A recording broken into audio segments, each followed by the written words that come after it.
Hello everyone, welcome back to my YouTube channel once again. আজি আমাৰ part 2 Bharat Ratna প্ৰাপ্তসকল 1954 চনৰ পৰা 2024 চনলৈ আমি সকলোখিনি কভাৰ কৰি ইয়াৰ ভিডিঅ' বনাইছোঁ আৰু ইয়াত পাৰ্ট 2 আৰু পাৰ্ট 3 আহিব আপোনালোকে কন্টিনিউ কৰি থাকক সিৰিজটো আহক আমি সময় নষ্ট নকৰি ভিডিঅ'টো আৰম্ভ কৰোঁ প্ৰথমতে আমাৰ আহিল ৰাজীৱ গান্ধীয়ে পাইছিলে 1991ত উত্তৰ প্ৰদেশৰ হয় যে Rajiv Gandhi 6th Prime Minister of India, 6 number Prime Minister, 1984 পৰা 89 লৈ okay. Elected as the youngest Prime Minister in 1984 as the age of 40. আৰু সবতকে কম বয়সীয়া Prime Minister 1984 হৈছিলে তেহেতে আছিল Rajiv Gandhi. During his tenure, landmark laws were passed, included the anti-defection law. Anti-defection law 1985ত সবতকে important law এখন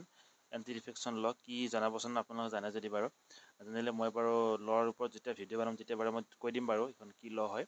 এতিয়া তাৰ বিষয়ে জানিব নাযাওঁ আৰু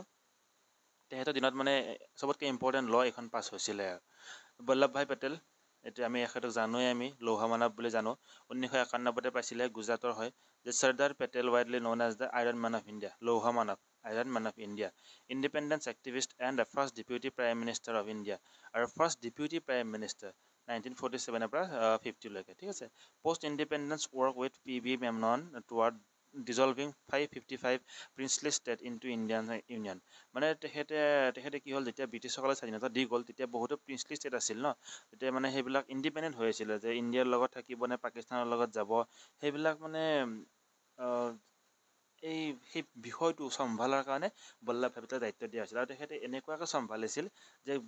গোটেইবিলাক মানে প্ৰিন্সলি ষ্টেটকে মানে কি হৈছে ইণ্ডিয়াৰ লগত তাৰমানে সাঙুৰ খুৱাব পাৰিছিল তেখেতে এইটো বহুত ডাঙৰ কাম আছিলে সেইটো সময়ত নেক্সট আহিলে মোৰাৰজী দেশাই 1991তে পাইছে গুজৰাটৰ হয় ইণ্ডিপেণ্ডেন্স এক্টিভিষ্ট দেশাই মানে স্বাধীনতা সংগ্ৰামী 4th Prime Minister 4 number Prime Minister of India 1977 পৰা 75 লৈ one of the 3 Indian nationals award in the Nissan-e-Pakistan, the second highest civilian award given by the governor of Pakistan. The 3 number ভাৰতীয় তেখেতে যে মানে পাকিস্তানৰ যে হাইয়েষ্ট চিভিলিয়ান এৱাৰ্ড Nissan-e-Pakistan পাইছে ঠিক আছে কোনে পাইছে মোৰাৰজী দেশাই ভাৰতবৰ্ষৰ 3 number others being Nirja Bhanu and Syed Ali Shah Gilani এটি 3 নম্বৰ বুলি ক'লে বাকি দুজন হল Nirja Bhanot and Syed Ali Shah Gilani এই দুজনৰ বাহিৰে আৰু তিনজন নম্বৰ মোৰাৰজী দেশাই পাইছে এই পাকিস্তানৰ সবতকে highest second highest civilian award ভুল হৈ গৈছে মইটো সেকেন্ড হাইয়েষ্ট চিভিলিয়ান এৱাৰ্ড এটা পাকিস্তানৰ ঠিক আছে তেখেতে পাইছিল 3 নম্বৰ মানুহ ব্যক্তি আৰু the first Prime Minister of India not from the Indian National Congress আৰু ভাৰতীয় জাতীয় কংগ্ৰেছৰ বাহিৰে বেলেগ মানে পাৰ্টিৰ পৰা হোৱা প্ৰথমজন মানে প্ৰাইম মিনিষ্টাৰ কাৰ পৰা হৈছিল জানাবচোন বাৰু এইটো মোৰাৰজী দেশাই কোন পাৰ্টিৰ পৰা প্ৰথম প্ৰধানমন্ত্ৰী হৈছিল অকংগ্ৰেছী প্ৰধানমন্ত্ৰী ঠিক আছে নেক্সট আহিলে আমাৰ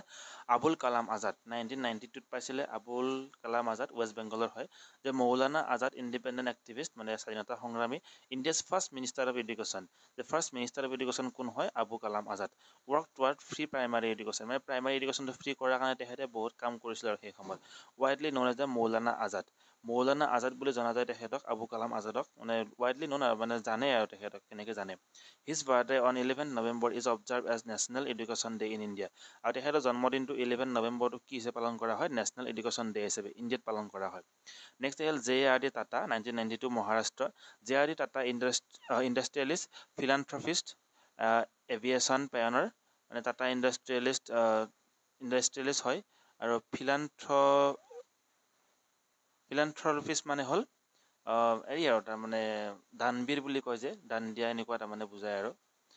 এভিয়েশ্যন পিয়নাৰ এইটো এভিয়েশ্যনৰ মানে আৰু ষ্টাৰ্টিঙত মানে তেখেতে তাৰমানে বহুত অগ্ৰণী যে লয় আৰু তাৰমানে আগভাগ লয় তেখেতে আৰু তাৰমানে founder of the India's first airline যিটো এয়াৰ ইণ্ডিয়া তেখেতে ফাউণ্ড কৰিছিলে ঠিক আছে JRD টাটাই founder of the various industrialist including Tata Institute of Fundamental Research Tata Memorial Hospital Tata Institute of Social Science Tata Motors Tata Consultancy Services TCS National Institute of Advance Studies National Centre for Performing Arts এইবিলাক তেখেতে হেৰি কৰিছিলে আৰু মানে found কৰা মানে হ'ল যে বনাইছিলে আৰু তেখেতে আৰু আমাৰ বৰ্তমান যে ৰতন টাটা তেখেতৰ লগত মানে সম্পৰ্ক আছে দেই মানে এইটো কিন্তু মানে একেবাৰে ঘৰুৱা সম্পৰ্ক নহয় তথাপিও তাৰমানে সম্পৰ্ক আছে সত্যজিৎ ৰয় 1992 ৱেষ্ট বেংগল যে ফিল্ম মেকাৰ ৰয় ডেবিউটেড উইথ পথাৰ পাঞ্চলি ইন 1955 তেখেতে ফিল্ম মেকাৰ হয় আৰু তেখেতৰ প্ৰথম ফিল্ম আছিলে পথাৰ Panchali 1955ত ক্ৰেডিটেড with ব্ৰিংগিং world ৰিকগনাইজেশ্যন two Indian চিনেমাক তাৰমানে ৱৰ্ল্ডৰ চিনাকি কৰি দিয়াৰ কাৰণে তেখেত ক্ৰেডিট দিয়া হয় তেখেতক এৱাৰ্ডেড এজ দ্য দাদা চাহেব ফাল্কে এৱাৰ্ড 1984 দাদা চাহেব ফাল্কে এৱাৰ্ডো পাইছে সত্যজিৎ ৰয়ে 1984 পাইছে ইণ্ডিয়াছ হায়েষ্ট এৱাৰ্ড ইন চিনেমাৰ চবতকৈ ডাঙৰ এৱাৰ্ডটো হ'ল দাদা চাহেব ফাল্কে এৱাৰ্ড আৰু সেইটো পাইছিলে 1984ত সত্যজিৎ ৰয়ে আৰু receive academy Anari award 1991 next আহিলে আমাৰ গুলজাৰিলাল নন্দ হ'ল আপোনাৰ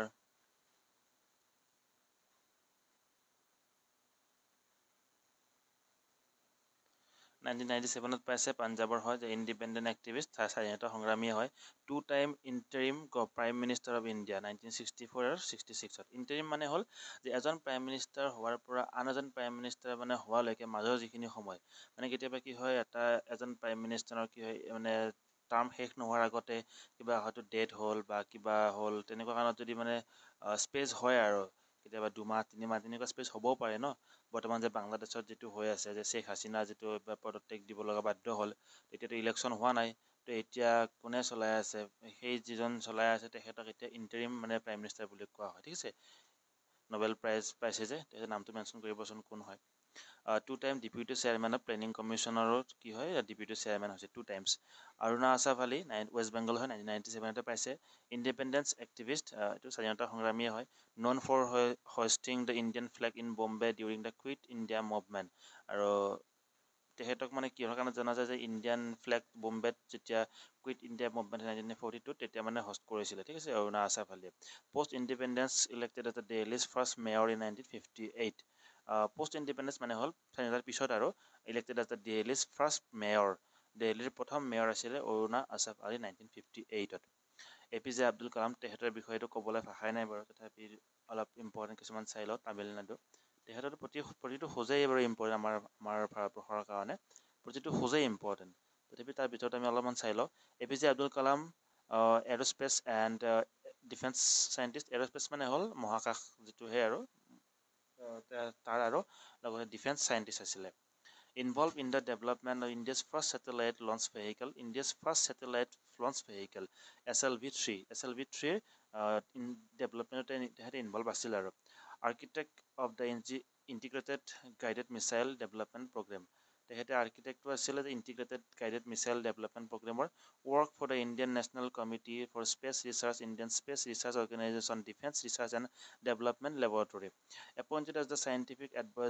advisor to the defense minister secretary to the department of defense research and development and director general of defense research and development organization তেখেতে ডিফেন্সৰ লগতে ডিফেন্স আৰু চাইণ্টিফিক হেৰিৰ লগতে এয়াৰফিল্ডৰ লগতে জড়িত তেখেতে serve as the 11th president of the India from 2002 to 2007 আৰু 11 number president হিচাপে তেখেতে চাৰ্ভ কৰিছিলে ইণ্ডিয়াত 2002 পৰা 2007লৈকে তেখেতৰ নিচিনা ব্যক্তিত্বৰ মানুহ পোৱাটো টান বাৰু তেখেতৰ যিবিলাক কিতাপ উইংছ অফ ফায়াৰ বুলি এখন আছে অট'বায়'গ্ৰাফি সেইবিলাক মানে পঢ়িব লগা কিতাপ আৰু আপোনাৰ জীৱনত নেক্সট আহিলে আপোনাৰ 1998ত পোৱা দুজনে পাইছে যে MS সুব্বলক্ষ্মী Carnatic classical ভোকেলিষ্ট from Madurai মানে তেখেতে শাস্ত্ৰীয় সংগীত শিল্পী আৰু Tamil Nadu known for his divine voice often hailed as the queen of song বুলি কোৱা হয় তেখেতক first India's musician to receive the Ramon Magsaysay award public service তেখেতে ৰমান মেগছেছি এৱাৰ্ড পাইছে ফৰ পাব্লিক ছাৰ্ভিচৰ কাৰণে ফাৰ্ষ্ট ইণ্ডিয়ান মিউজিচিয়ান হয় যিয়ে মানে ৰমান মেগছেছি এৱাৰ্ড পাইছে পাব্লিক ছাৰ্ভিচৰ কাৰণে honoured as the resident artist Asthana Vidwan of Tirumala Tirupati দেৱস্থান আৰু বিভিন্ন কিবাকিবি এইবিলাক এৱাৰ্ড পাইছে তেখেতে bronze statue install in the Tirupati by Tirupati urban development authority দ্বাৰা তেখেতে ব্ৰঞ্জ ষ্টেটিউ এটা ইনষ্টল কৰা হৈছে তিৰুপতিত acted in the few Tamil films 1938 পৰা 1947লৈকে তামিল চিনেমা এক্ট কৰিছিলে donated royalties from best selling record by charity প্ৰগ্ৰেমৰ কাৰণেও তেখেতে বহুত সেই ডনেট কৰিছে। নেক্সট আহিল চিদাম্বৰম সুব্ৰমণিয়াম 1990 পাইছে, তামিলনাডুৰ হয়। যে চি সুব্ৰমণিয়াম ইণ্ডিপেণ্ডেন্স এক্টিভিষ্ট, স্বাধীনতা সংগ্ৰামী হয়, former minister of agriculture of India 1964 পৰা 66লৈকে এগ্ৰিকালচাৰৰ মিনিষ্টাৰ আছিলে। 66লৈকে 64ৰ পৰা। Known for his contribution towards the green revolution of India, green ৰিভলিউশ্যনৰ কাৰণে তেখেতক জনা যায়। Work for the International Rice Research Institute Manila during the late 1970, আৰু ইণ্টাৰনেশ্যনেল ৰাইচ ৰিচাৰ্চ ইনষ্টিটিউটত কাম কৰিছিলে 1970ত। Also' work for the International Maize and Wheat Research Institute in Mexico, তাতো কাম কৰিছিলে তেখেতে। নেক্সট আমাৰ আহিলে জয়প্ৰকাশ নাৰায়ণ, অমৰ্ত্য সেন, গোপীনাথ বৰদলৈ, ৰবিশংকৰ, যিয়ে 1999 পাইছে। ঠিক আছে। জয়প্ৰকাশ নাৰায়ণ প্ৰথমজন বিহাৰৰ হয়। Jayaprakash Narayan independence activist, social reformer, এইটো মানে স্বাধীনতা সংগ্ৰামী আৰু ছ'চিয়েল সামাজিক মানে আমি যে কওঁ হেৰি আৰু সমাজকৰ্মী বুলি কেনে তেনেকুৱা আৰু। Commonly refer as the Loknayak, আমি জানো যে লোকনায়ক বুলি ক'লে লোকপ্ৰকাশ নাৰায়ণক লোকনায়ক বুলি জনা যায়, Loknayak. People's leader, known for total revolution movement or JP movement, যে তেখেতক টোটেল ৰিভলিউশ্যন মুভমেণ্ট আৰু বা JP মুভমেণ্টৰ কাৰণে জনা যায়। Initiated during the mid 1970s aim to overthrow the corrupt and exploitative Congress government, আৰু তেখেতে কিছুমান ইনিচিয়েটিভ লৈছিলে বা মুভমেণ্ট কৰিছিলে। কিহৰ কাৰণে কৰিছিলে 1970ত মাজত, যে অভাৰথ্ৰ দ্য কৰাপ্ট এণ্ড এক্সপ্লইটেটিভ কংগ্ৰেছ গভৰ্ণমেণ্টক মানে উৎখাত কৰাৰ কাৰণে আৰু। অমৰ্ত্য সেন ৱেষ্ট বেংগলৰ হয়। যে Amartya Sen winner of Nobel Memorial Prize in economics, Nobel prize পাইছিলে, মেমৰিয়েল প্ৰাইজ পাইছিলে কিহৰ কাৰণে, ইকনমিক্সৰ কাৰণে 1998ত। Conducted research over various topic including social choice theory, ethics and political philosophy, welfare economics, decision theory, development economics, public health, gender studies, এইবিলাকৰ কাৰণে তেখেতে বিভিন্ন ধৰণৰ মানে ৰিচাৰ্চ কৰিছিলে আৰু। গোপীনাথ বৰদলৈ চবতকৈ মানে ইম্পৰ্টেণ্ট, অসমৰ হয় এজন। তেখেতে independence activist, Bordoloi first chief minister of Assam, অসমৰ প্ৰথম চিফ মিনিষ্টাৰ 46ৰ পৰা 50লৈকে। সুধিব পাৰে 46ত কিয় 47ত ভাৰত স্বাধীন হৈছে, এই বিষয়ে বাৰু যেতিয়া আমাৰ অসমৰ গোটেই CMৰ বিষয়ে ক'ম তেতিয়া বাৰু বৰ্ণনা কৰি ক'ম বাৰু কিয় চনটো 46 হৈছে। Effort and association with minister of home affairs Vallabh bhai Patel ৱাইডলি একনলেজড, যিটো মানে তেতিয়াতো বহুত টাফ চিটুৱেশ্যন আছিল ন, সেই সময়তে হোম মিনিষ্টাৰ যিটো মানে বল্লভ ভাই পেটেল, তেখেতৰ লগত বহুতো মানে বহুত লগ লাগি কামবিলাক কৰিছিল আৰু। Played a crucial role in the keeping Assam united in the India, specially when part of it were to merge with East Pakistan, আৰু যেতিয়া ইষ্ট পাকিস্তানৰ লগত যেতিয়া তাৰ এটা অংশ, আমাৰ অসমৰ এটা অংশ মানে মিলি যাব ধৰিছিলে, তেখেতে মানে অসমক ইউনাইটেড কৰাৰ কাৰণে, ইউনাইটেড কৰি ৰখাত মানে বহুত ডাঙৰ এটা মানে ৰোল প্লে কৰিছিলে তেখেতে বল্লভ ভাই পেটেলৰ লগত, যাতে মানে ইণ্ডিয়া বা অসমক যাতে আমি ইণ্ডিয়াৰ লগত মাৰ্জ কৰি ৰাখিব পাৰোঁ বা